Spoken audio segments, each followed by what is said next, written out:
Oye, nos da un gusto y un placer poder compartir contigo que hemos fichado, estamos hablando como si fuéramos deportistas, hemos fichado a un centro delantero que estará participando también aquí en el Mañanero.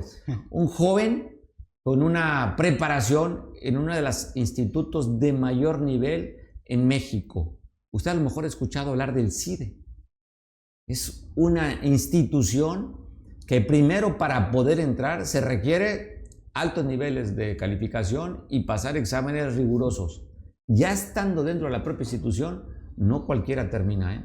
Así es que qué gusto nos da poder decir que estará con nosotros el especialista Rubén Ibarra para platicar sobre temas de geopolítica. Dado que dicen esa frase que es muy común, el mundo es un pañuelo, pues sí, la geopolítica afecta. Ya no somos una isla. Lo que sucede en el caso de esta guerra con Irán, con el estrecho de Hormuz, sucede y afecta a todo el planeta. Así es que trataremos pues que usted tenga interés en estos temas, que aquí en lo particular nuestro director Mario Radilla dijo necesitamos un experto, un especialista en geopolítica, y está conmigo aquí, al cual le doy la bienvenida. Rubén, qué gusto, que estés aquí. Mario, estar aquí. Muchas gracias por la oportunidad, por el espacio y bueno, un saludo para toda la audiencia, naturalmente. Y que nos da gusto también que son voces jóvenes. Sí. Son voces jóvenes que tienen otra percepción, tienen otro concepto de la vida, lo que podemos tener los que no tenemos tu edad. Y entonces ustedes traen como ese gran deseo de conocimiento, de prepararse, de aprender,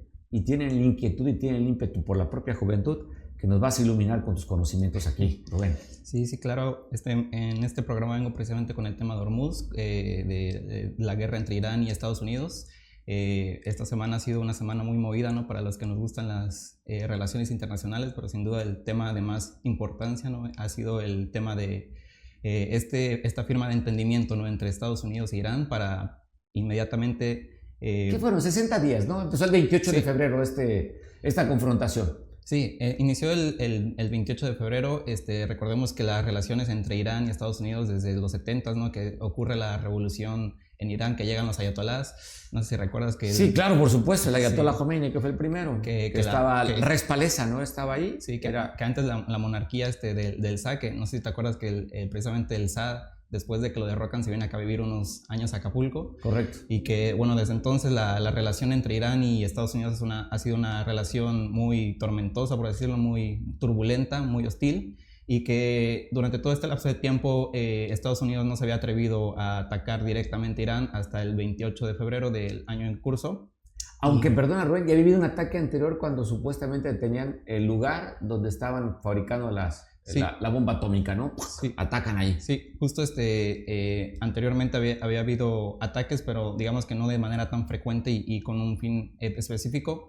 Cuando Trump inicia la ofensiva contra Irán el 27 de febrero, él promete dos cosas. Por un lado, digamos que desarmar el programa nuclear de Irán, que es lo que más le preocupa o lo más le preocupaba en ese entonces a Estados Unidos, tener a otro país que se agrega a ese club de países con armas nucleares que no sea, digamos, afín a Estados Unidos.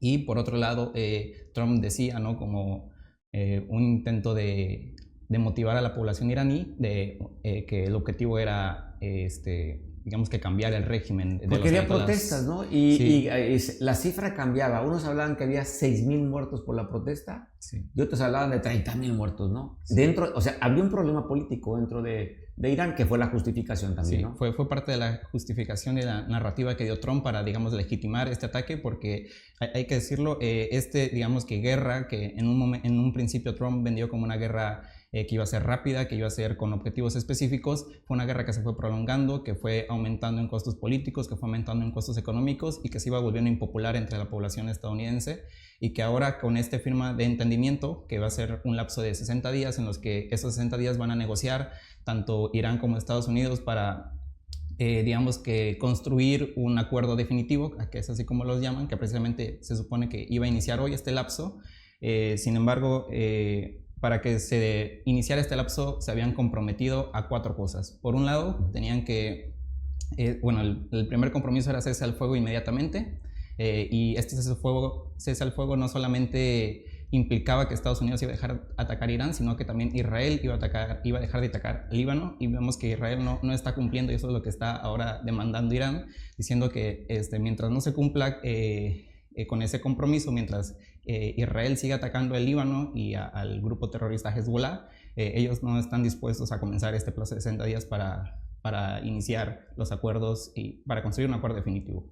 Pero esto es que es todo un tema, porque en el caso hablando de Irán, pues fue históricamente el gobierno, el poderoso imperio persa. Sí. Ellos no hablan árabe. Ellos tienen su propia lengua. Es que es farsi, la lengua que hablan ellos. Tienen otra lengua. Ellos no hablan árabe. No. Sí tienen la religión musulmana, pero no son árabes. Pasa igual que los turcos. Los turcos tienen la religión musulmana, pero ellos hablan otro idioma. Entonces, por eso es que si usted nota, no hay mucha coincidencia ni con los Arabia Saudita, ni con los de Qatar, ni nada, porque los persas son diferentes. Ellos tienen otra forma de pensar a pesar en esta posición. Pero además, el tema, lo que tú comentabas, el tema, los fundamentalistas cuando llegan los ayatollah Khomeini, ellos toman el poder, aunque hay un presidente, realmente la figura más importante es el ayatollah. Sí. Veía la imagen de este entendimiento donde Donald Trump está en un lugar simbólico en el Palacio de Versalles, donde firma a un lado de Emmanuel Macron, y luego también una fotografía del presidente de Irán que nadie sabe dónde está, sí, pero también ratifica que firmó este entendimiento. Sí, justo como sabes, durante este lapso de tiempo en el que iniciaron las hostilidades, Estados Unidos, digamos que asesina mediante un bombardeo al ayatolá, que es la máxima figura de Irán, ¿no? Del gobierno iraní, y que por el momento, pues digamos que está la incertidumbre de quién va a tomar quién va a apoderarse de esa figura suprema de control. Muchos dicen que va a ser su hijo.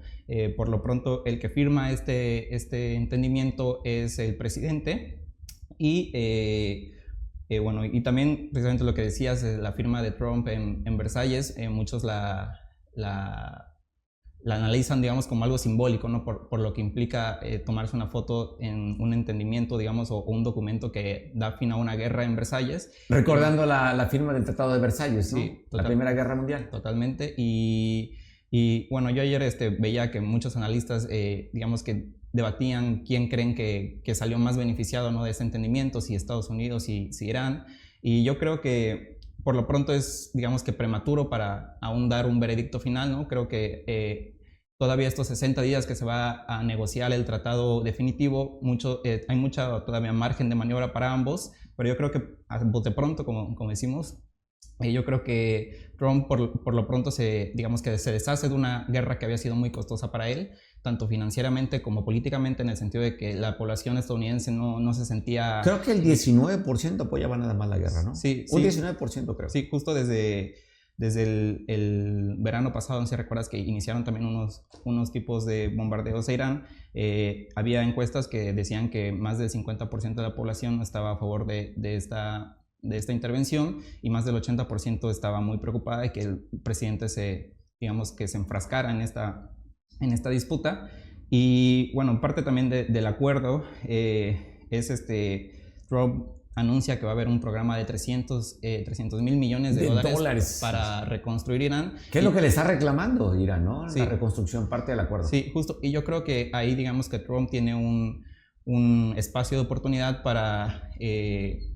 bueno, sabemos cómo han sido las reconstrucciones, ¿no? de Estados Unidos a otros países, por ejemplo, cómo reconstruyeron a Japón después de la Segunda Guerra, y que naturalmente Estados Unidos no reconstruye caritativamente porque es un país. Yo creo que Trump ahí está buscando ciertas concesiones, ¿no? Que pueden ser como: yo te reconstruyo, pero a cambio dame estas libertades políticas, o créame un sistema más democrático. Yo creo que ahí Trump tiene, digamos que este margen de maniobra, este espacio para negociar y para, digamos, vender este cese de la guerra como una victoria, ¿no?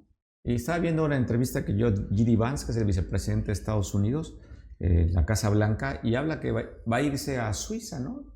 Sí. Van de un encuentro en Suiza. Sí, justo el encuentro iba a ser hoy entre J.D. Vance y representantes de Irán, precisamente para iniciar como este lapso de 60 días. Sin embargo, pues Irán está reclamando que Israel no está cumpliendo con su parte, e incluso Para Israel, digamos, puede ser el gran perdedor de este cese al fuego porque Netanyahu había vendido esta guerra como una guerra de seguridad nacional, una guerra que de no hacerse ponía en riesgo la existencia propia del Estado de Israel, y que incluso el propio ministro de Defensa desde el miércoles que se firmó, desde que Trump firmó el cese al fuego, había dicho que ese cese al fuego o ese documento no era vinculante para Israel, ¿no? Entonces aún queda digamos que esa cuestión pendiente entre cómo va a ser ahora la relación entre Trump y Netanyahu, una vez que Netanyahu no se está cuadrando a Trump. Oye, ves que es interesante porque, a ver, Irán es un país independiente a Líbano. Entonces, Israel está tocando sobre todo el sur del Líbano. Lo que tú dices, dicen, no salimos, por temas de seguridad vamos a seguir teniendo tropas dentro del sur del Líbano y siguen los ataques. A pesar de que había el acuerdo de entendimiento, vuelven a atacar y hablaban de que habían personas que habían muerto en los ataques que Israel no ha cedido, sobre todo hacia la parte del sur del Líbano, que está colinda, ¿no?, con Israel. Y ellos traen un tema con Hezbollah, este movimiento pues muy armado, que no han podido acabar con él, y esa es la lucha. Por un lado, Irán, Líbano, Israel y Estados Unidos. Es que sí, la mezcla no está tan fácil, y sobre todo por los intereses que hay en el mundo, por ese pequeño lugar que estamos viendo en la pantalla, circula el 20% del petróleo y el 25% más o menos de gas, y no sé cuánto pasa también ahí por tema de fertilizantes, en ese pequeño lugar del mundo. O sea, sí, pequeñito, pero económicamente gigante, poderoso. Sí, yo creo que precisamente este desentendimiento entre Netanyahu y Trump se debe a que, digamos que hay disonancia entre los objetivos de cada uno. Trump ya está próxima a las elecciones intermedias en Estados Unidos. Noviembre ya. Y justo, digamos que a Trump no le convenía seguir manteniendo esta guerra porque electoralmente le iba a costar. Por el otro lado tenemos a Netanyahu, que también está buscando la reelección en Israel, y él, por el contrario, o sea, esta guerra le da fortaleza política. Entonces, cuando menos se mantiene en el poder, porque ya traía también muy mala animadversión allá con los judíos, ¿eh? Sí. Así que justo digamos que hay una disonancia entre los objetivos de ambos líderes. Y bueno, como bien dices, pues el estrecho Hormuz, importante por, digamos, la cantidad de comercio que pasa por ahí. Y en cuanto a digamos que el impacto que tiene esta guerra en México, pues sabemos que una vez liberado este estrecho, pues los precios del petróleo a nivel mundial tienden a bajar, ¿no? Digamos que los costos ahora de traslado disminuyen ya que se abre el estrecho de Hormuz, y creo que este cese al fuego nos dejan dos lecciones para México, sobre todo para la relación con Estados Unidos.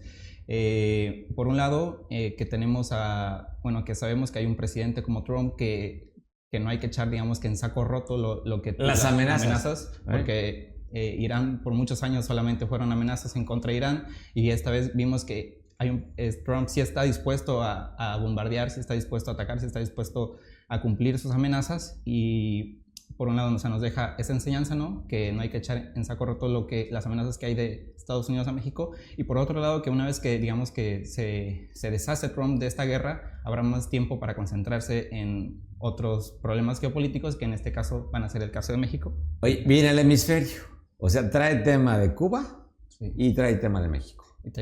Oye, lo que dijo en el G7, en la clausura, ¿no?, allá en Evian, en Francia, donde no tenía nada que ver. Y vuelve a señalar a México diciendo que quien manda son los carteles de la droga. Habla bien de la presidenta y al final, como siempre dice, ¿no?, de que tenemos una presidenta asustada. Sí, y justo esto se empieza a comentar, digamos que ya a vísperas de la revisión del Tratado de Libre Comercio iniciaron las primeras rondas de revisión, y ya el 1 de julio del mes que viene ya inician oficialmente la revisión total, y si hay una posible renovación por parte de los tres países, se renueva automáticamente el tratado por 16 años. Si no hay unanimidad en la renovación, los siguientes 10 años van a estar en revisiones periódicas a ver cómo va funcionando. Y bueno, creo que algo que vimos muy bien con Trump en Irán es este patrón de que primero te ataco, primero digamos que construyo ciertas herramientas yo para poder presionarte, y después negocio, ¿no? Y creo que hay que tener cuidado, digamos, en este caso con México, porque ahora, digamos, yo creo que Trump tiene bastante poder frente a la presidenta en el sentido de las acusaciones recientemente contra políticos, con Rocha Moya, por ejemplo, con funcionarios de Sinaloa, y que yo creo que esas acusaciones ponen en una entrecrucijada a la presidenta, que por un lado pues tienes que mantener tu narrativa soberanista, y que por otro lado no puedes tampoco desentenderte de lo que Estados Unidos te está exigiendo, porque de lo contrario, digamos que le das la oportunidad o los habilitas para que ellos tomen otras medidas, ¿no? Que pueden ser ya sin tu consentimiento. Pues ya lo vimos, ¿no? En el caso de Venezuela. ¿Te acuerdas aquella frase? Vengan por mí, cobardes. Sí. Y luego cuando llega a Estados Unidos y dice Happy New Year's, o sea, son frases que ya van a quedar. Y lo que tú comentas, los 10, y creo que las cosas, desde que formó su gabinete el presidente Donald Trump, creo que estaba muy claro el objetivo. Manda a la embajada de México a Ronald Johnson, que no es un diplomático, le llaman halcón, que fue director de la CIA y que estuvo en México también en la CIA, conoce bien el tema. Desde ahí creo que, ojo, J.D. Vance también, su vicepresidente, que traía un tema porque su mamá era adicta a las drogas y él fue un excombatiente de guerra y lo ponen ahí. O sea, trae un resentimiento con el tema de las drogas. Y luego no había que olvidar el segundo hombre del gabinete, a Marco Rubio, este cubano norteamericano, que se echó un round cuando era senador y gobernador o senador, recuerdo bien el cargo que tenía, cuando se echó un tirito, varios tiritos con el presidente Andrés Manuel, que el presidente lo peluceaba. Ahora es el segundo hombre de importancia en el gabinete. Y luego la nueva designación, que el jefe de inteligencia de Estados Unidos era el hombre que estaba, el juez del Distrito Sur de Manhattan, que lleva el caso de los 10 que están reclamando de Rocha, Insunza, de Mérida y todos los demás. Este conoce bien el caso del tema. O sea, él lo acaban de nombrar jefe de la inteligencia de Estados Unidos. O sea, conoce el tema. Es el mismo que también estaba juzgando esta corte a Nicolás Maduro. Va a estar como jefe de inteligencia para Estados Unidos coordinando varias áreas. Y luego lo que dio una entrevista a Sara Carter, a Sara Antidrogas, un medio Epoch, no recuerdo el nombre del medio, donde dijo que el presidente Donald Trump pide colaboración y si no, él viene, si no ayudas. Así es que, ¿ves cómo se va armando la narrativa de los norteamericanos? Lo que tú dices, ya no va a estar distraído con Irán, los ojos van a estar ya en este hemisferio. Y sí creo que habría que pensar y no considerar, como luego la presidenta dice, es una oficina. O sea, minimizando cuando habla de una agencia de Estados Unidos. Yo entiendo la narrativa, entiendo la preocupación, entiendo el tema de la soberanía, pero no está en riesgo la soberanía. Lo que pasa es que le siguen dando protección a estos hombres en el que, de acuerdo a los tratados internacionales de extradición, dicen, deténlo y me lo mandas para acá, para extradición. Y el gobierno mexicano dice, no hay pruebas. Cuando ya está el general en retiro, Mérida, que fue el secretario de Seguridad, como poco más de un año en Sinaloa, que seguramente pues, está cantando el do de pecho allá. Sí, y justo no sé si recuerdas también hace unos meses que Trump anunció su Estrategia Nacional de Seguridad, donde precisamente él dice que América Latina es el hemisferio de influencia de Estados Unidos, ¿no? Y precisamente los temas de narcotráfico, los temas de inmigración son temas que sí, digamos que importan a la población estadounidense, ¿no? Que son temas que le dan, digamos que aumentan el capital político de Trump en cuanto él los atienda, digamos. Y sí, precisamente la presidenta yo creo que en este momento está en una situación bastante complicada, en el sentido de que... ya tú tocabas el tema comercial, sí, que es una presión también. Sí, justo, o sea, que precisamente Trump tiene esta herramienta para, digamos, presionar durante los temas comerciales. Y creo que también, o sea, la presidenta ha sido, por así decirlo, cuidadosa en el sentido sensata. De que... Sí, yo creo que ha sido cuidadosa en el sentido de que pide pruebas para, digamos, los acusados que están exigiendo a Estados Unidos, y yo creo que pide pruebas en el sentido de que tampoco con tu narrativa soberanista tampoco le puedes, digamos que, entregarlos inmediatamente, ¿no? O sea, pero fíjate, Rubén, ¿cómo pasó con el tema de Ovidio? sí. Ovidio no tenía ni orden de captura, ni investigación en México, no había nada. Simplemente lo detienes y me lo traes. Y así fue. Y aquí no había un tema de pruebas ni nada contra Ovidio. Sí, sí, justo, bueno, también, bueno, decir que Ovidio, digamos que por su fama, bueno, todos sabíamos que era un narcotraficante, en ese sentido se acusó a un gobernador. O sea, yo creo que es muy probablemente, bueno, no muy probablemente, yo creo que estoy seguro de que seguramente Rocha Moya estaba coludido con el narco. A lo que voy es que creo que, o sea, la presidenta no puede, digamos, que conceder inmediatamente lo que Estados Unidos le pide, porque de lo contrario Estados Unidos verá que hay una presidenta que le está dando todos los que le piden y digamos que tienen como carta libre para hacer lo que quieran o pedirle lo que quiera a la presidenta, pero tampoco, digamos, tiene que proteger, por así decirlo, a este tipo de personajes, y tampoco echar en saco roto lo que le dice Estados Unidos. Yo creo que la presidenta lo que ha hecho mal la presidenta creo que es tardar en responder. Yo creo que si tardas en responder pasan estas cosas, como por ejemplo que los funcionarios, dos de los 9 funcionarios que acusaron, se pasaron a la presidenta, se pasaron al propio gobernador y se fueron a entregar inmediatamente a Estados Unidos, y eso hace que Estados Unidos diga, bueno, o sea, con simple acusación puedo hacer que estos vengan sin consultar a la presidenta. Sin que me lo manden, y solitos llegan acá. Y seguramente van a llegar hablando de lo que sea, ¿no? Dijo la juez, ¿te acuerdas cuando estaban ahí en la audiencia de Mérida? Con aquella imagen, un general, aún en retiro, cómo estaba encadenado de la cintura, los pies y los brazos, y dijo que van a llegar como olas para allá. O sea, ellos, lo que tú dices, están esperando que solitos se entreguen, pues porque el criterio de oportunidad, si tú vas y te pones como testigo cooperante, les puede ayudar. Entonces, viene tema difícil, ¿no? El tema comercial, el 85% de los productos que fabricamos en México los mandamos a Estados Unidos, ya somos el principal exportador, sí. Después de la sanción que puso con los impuestos a China. México ya exporta más cosas a Estados Unidos, somos el número 1 en el mundo. Sí. O sea, traemos una fortaleza, el famoso nearshoring que tenemos con Estados Unidos, pero el tema de la seguridad nos tiene aquí Donald Trump, sobre todo por tanta información que tiene de los chapitos, tiene 2 allá, y pues ahorita de Mérida.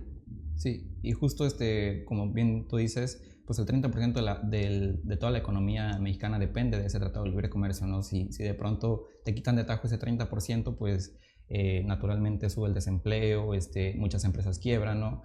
Y también, bueno, entender un poco que los tiempos que ahora le toca vivir a la presidenta y al gobierno de México, y creo que le van a tocar seguir viviendo a México como tal en los siguientes años, en los que digamos que los tratados de libre comercio, las leyes internacionales, las instituciones internacionales, digamos que ya no te garantizan mucho. Si bien este orden, digamos, de instituciones, de reglas internacionales nunca habían sido 100% eficaces, pues sí, digamos que te daban cierta certidumbre, por ejemplo, para los tratados de comercio o para otros tipos de tratados, y que ahora con un presidente como Trump, que digamos que cómo invade Venezuela sin